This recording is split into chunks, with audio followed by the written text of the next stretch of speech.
యోహాను సువార్త 20వ అధ్యాయము. ఆదివారమున ఇంకనూ చీకటిగా ఉన్నప్పుడు మగ్దలేనే మరియా పెందలకడ సమాధి యొద్దకు వచ్చి సమాధి మీద ఉండిన రాయి తీయబడియుండుట చూచెను. గనుక ఆమె పరిగెత్తుకొని సీమోను పేతురునొద్దకును యేసు ప్రేమించిన ఆ మరియొక శిష్యుని యొద్దకును వచ్చి ప్రభువును సమాధిలో నుండి ఎత్తుకొని పోయిరి, ఆయనను ఎక్కడ ఉంచిరో ఎరుగమని చెప్పెను. కాబట్టి పేతురును ఆ శిష్యుడును బయలుదేరి సమాధి యొద్దకు వచ్చిరి. వారిద్దరును కూడి పరిగెత్తుచుండగా ఆ శిష్యుడు పేతురు కంటే త్వరగా పరుగెత్తి ముందుగా సమాధి యొద్దకు వచ్చి వంగి నారబట్టలు పడియుండుట చూచెను గాని అతడు సమాధిలో ప్రవేశింపలేదు. అంతట సీమోను పేతురు అతని వెంబడి వచ్చి సమాధిలో ప్రవేశించి నారబట్టలు పడియుండుటయు ఆయన తలరుమాలు నారబట్టల యొద్ద ఉండక ఒక చోట చుట్టిపెట్టియుండుటయు చూచెను. అప్పుడు మొదట సమాధి యొద్దకు వచ్చిన ఆ శిష్యుడు లోపలికి పోయి చూచి నమ్మెను. ఆయన మృతులలో నుండి లేచుట అగత్యమను లేఖనము వారింకను గ్రహింపరైరి. అంతటా ఆ శిష్యులు తిరిగి తమ వారి యొద్దకు వెళ్ళిపోయిరి. అయితే మరియ సమాధి బయట నిలిచి ఏడ్చుచుండెను. ఆమె ఏడ్చుచూ సమాధిలో వంగి చూడగా తెల్లని వస్త్రములు ధరించిన 2 దేవదూతలు యేసు దేహము ఉంచబడిన స్థలములో తలవైపున ఒకడును కాళ్లవైపున ఒకడును కూర్చుండుట కనబడెను. వారు, అమ్మా, ఎందుకు ఏడ్చుచున్నావని ఆమెను అడుగగా ఆమె, నా ప్రభువును ఎవరో ఎత్తుకొని పోయిరి, ఆయనను ఎక్కడ ఉంచిరో నాకు తెలియలేదని చెప్పెను. ఆమె ఈ మాట చెప్పి వెనుక తట్టు తిరిగి యేసు నిలిచియుండుట చూచెను గాని ఆయన యేసు అని గుర్తుపట్టలేదు. యేసు, అమ్మా, ఎందుకు ఏడ్చుచున్నావు? ఎవనిని వెతుకుచున్నావు అని ఆమెను అడుగగా ఆమె ఆయన తోటమాలి అనుకొని, అయ్యా, నీవు ఆయనను మోసుకొని పోయిన ఎడల ఆయనను ఎక్కడ ఉంచితివో నాతో చెప్పుము, నేను ఆయనను ఎత్తుకొని పోదునని చెప్పెను. యేసు ఆమెను చూచి మరియా అని పిలిచెను. ఆమె ఆయన వైపు తిరిగి ఆయనను హెబ్రీ భాషతో రబ్బూని అని పిలిచెను. ఆ మాటకు బోధకుడని అర్థము. యేసు ఆమెతో, నేను ఇంకనూ తండ్రి యొద్దకు ఎక్కిపోలేదు గనుక నన్ను ముట్టుకొనవద్దు. అయితే నా సహోదరుల యొద్దకు వెళ్ళి నా తండ్రియు మీ తండ్రియు, నా దేవుడును మీ దేవుడునైన వాని యొద్దకు ఎక్కిపోవుచున్నానని వారితో చెప్పుమనెను. మగ్దలేనే మరియ వచ్చి, నేను ప్రభువును చూచితిని, ఆయన నాతో ఈ మాటలు చెప్పెనని శిష్యులకు తెలియజేసెను. ఆదివారము సాయంకాలమున శిష్యులు యూదులకు భయపడి తాము కూడియున్న ఇంటి తలుపులు మూసుకొనియుండగా యేసు వచ్చి మధ్యను నిలిచి, మీకు సమాధానము కలుగునుగాక అని వారితో చెప్పెను. ఆయన అలాగు చెప్పి వారికి తన చేతులను ప్రక్కను చూపగా శిష్యులు ప్రభువును చూచి సంతోషించిరి. అప్పుడు యేసు మరలా మీకు సమాధానము కలుగునుగాక. తండ్రి నన్ను పంపిన ప్రకారము నేనును మిమ్మును పంపుచున్నానని వారితో చెప్పెను. ఆయన ఈ మాట చెప్పి వారి మీద ఊది, పరిశుద్ధాత్మను పొందుడి. మీరు ఎవరి పాపములు క్షమింతురో అవి వారికి క్షమింపబడును. ఎవరి పాపములు మీరు నిలిచియుండనిత్తురో అవి నిలిచియుండునని వారితో చెప్పెను. యేసు వచ్చినప్పుడు 12 మందిలో ఒకడైన దిదుమా అనబడిన తోమా వారితో లేకపోయెను. గనుక తక్కిన శిష్యులు, మేము ప్రభువును చూచితిమని అతనితో చెప్పగా, అతడు, నేనాయన చేతులలో మేకుల గురుతును చూచి నా వ్రేలు ఆ మేకుల గురుతులో పెట్టి నా చెయ్యి ఆయన ప్రక్కలో ఉంచితేనే గాని నమ్మనని వారితో చెప్పెను. 8 దినములైన తరువాత ఆయన శిష్యులు మరలా లోపల ఉన్నప్పుడు తోమా వారితో కూడా ఉండెను. తలుపులు మూయబడి ఉండగా యేసు వచ్చి మధ్యను నిలిచి, మీకు సమాధానము కలుగునుగాక అనెను. తరువాత తోమాను చూచి, నీ వ్రేలు ఇటు చాచి నా చేతులు చూడుము, నీ చెయ్యి చాచి నా ప్రక్కలో ఉంచి అవిశ్వాసివి కాక విశ్వాసివై ఉండుమనెను. అందుకు తోమా ఆయనతో, నా ప్రభువా, నా దేవా అనెను. యేసు, నీవు నన్ను చూచి నమ్మితివి, చూడక నమ్మిన వారు ధన్యులని అతనితో చెప్పెను.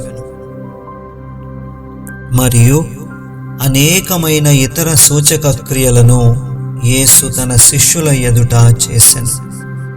అవి ఈ గ్రంథమందు వ్రాయబడి ఉండలేదు గాని యేసు దేవుని కుమారుడైన క్రీస్తు అని మీరు నమ్మునట్లును, నమ్మి ఆయన నామమందు జీవము పొందునట్లును ఇవి వ్రాయబడెను.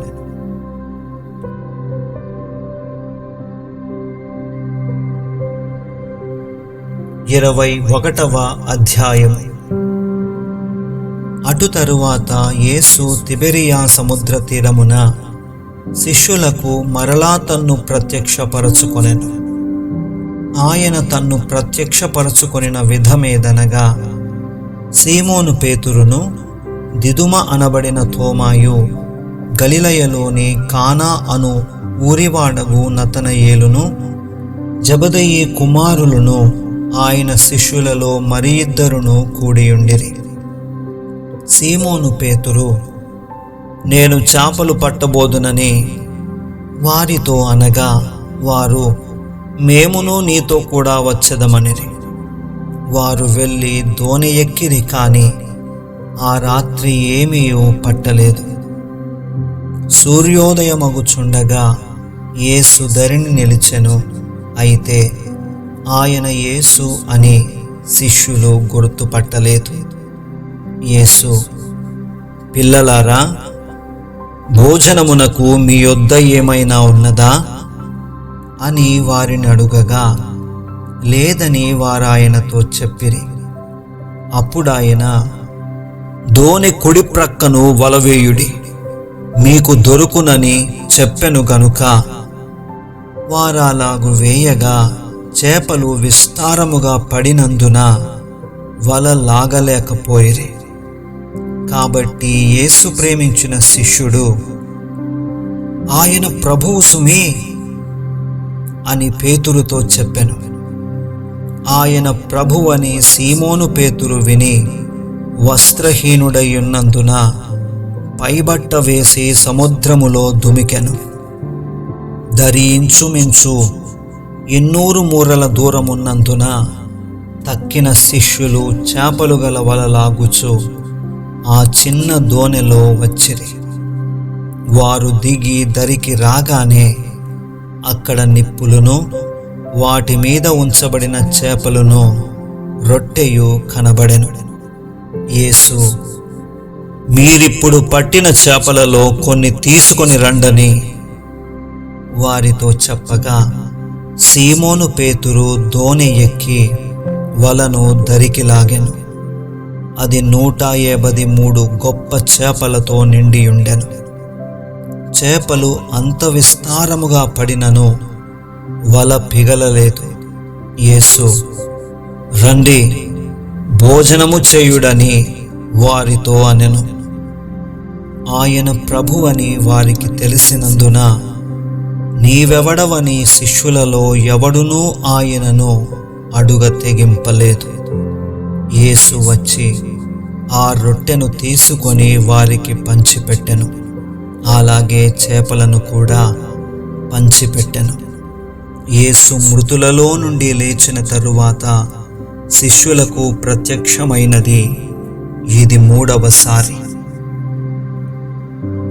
వారు భోజనము చేసిన తరువాత యేసు సీమోను పేతురును చూచి, యోహాను కుమారుడవైన సీమోను, వీరికంటే నీవు నన్ను ఎక్కువగా ప్రేమించుచున్నావా అని అడుగగా, అతడు, అవును ప్రభువా, నేను నిన్ను ప్రేమించుచున్నానని నీవే ఎరుగుదువని ఆయనతో చెప్పెను. యేసు, నా గొర్రె పిల్లలను మేపుమని అతనితో చెప్పెను. మరలా ఆయన, యోహాను కుమారుడవైన సీమోను, నన్ను ప్రేమించుచున్నావా అని 2వసారి అతనిని అడుగగా, అతడు, అవును ప్రభువా, నేను నిన్ను ప్రేమించుచున్నానని నీవే ఎరుగుదువని ఆయనతో చెప్పెను. ఆయన, నా గొర్రెలను కాయుమని చెప్పెను. 3వసారి ఆయన, యోహాను కుమారుడవైన సీమోను, నన్ను ప్రేమించుచున్నావా అని అతనిని అడిగాను. నన్ను ప్రేమించుచున్నావా అని 3వసారి తన్ను అడిగినందుకు పేతురు వ్యసనపడి, ప్రభువా, నీవు సమస్తము ఎరిగిన వాడవు, నిన్ను ప్రేమించుచున్నానని నీవే ఎరుగుదువని ఆయనతో చెప్పెను. యేసు, నా గొర్రెలను మేపుము. నీవు యవ్వనుడవై ఉండినప్పుడు నీ అంతట నీవే నడుము కట్టుకొని నీకిష్టమైన చోటికి వెళ్ళుచుంటివి. నీవు ముసలివాడవైనప్పుడు నీ చేతులు నీవు చాచుదువు. వేరొకడు నీ నడుము కట్టి నీకిష్టము కాని చోటికి నిన్ను మోసుకొని పోవునని నీతో నిశ్చయముగా చెప్పుచున్నానని అతనితో చెప్పెను. అతడు ఎట్టి మరణము వలన దేవుని మహిమపరచునో దాన్ని సూచించి ఆయన ఈ మాట చెప్పెను. ఇట్లు చెప్పి, నన్ను వెంబడించుమని అతనితో అనెను. పేతురు వెనుకకు తిరిగి యేసు ప్రేమించిన వాడును భోజన పంక్తిని ఆయన రొమ్మున ఆనుకొని, ప్రభువా, నిన్ను అప్పగించువాడెవడని అడిగిన వాడునైన శిష్యుడు తమ వెంట వచ్చుట చూచెను.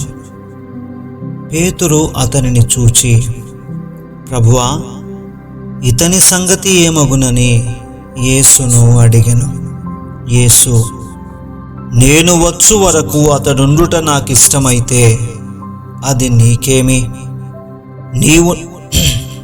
నీవు నన్ను వెంబడించుమనెను. కాబట్టి ఆ శిష్యుడు చావడను మాట సహోదరులలో ప్రచురమాయెను. అయితే చావడని యేసు అతనితో చెప్పలేదు, కానీ నేను వచ్చు వరకు అతడుండుట నాకిష్టమైతే అది నీకేమని చెప్పెను.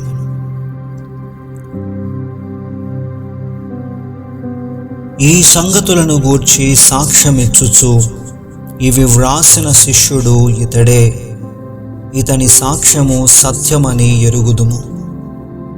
యేసు చేసిన కార్యములు ఇంకనూ అనేకములు కలవు. వాటిలో ప్రతిదానిని వివరించి వ్రాసిన ఎడల అట్లు వ్రాయబడిన గ్రంథములకు భూలోకమైనను చాలదని నాకు తోచుచున్నది.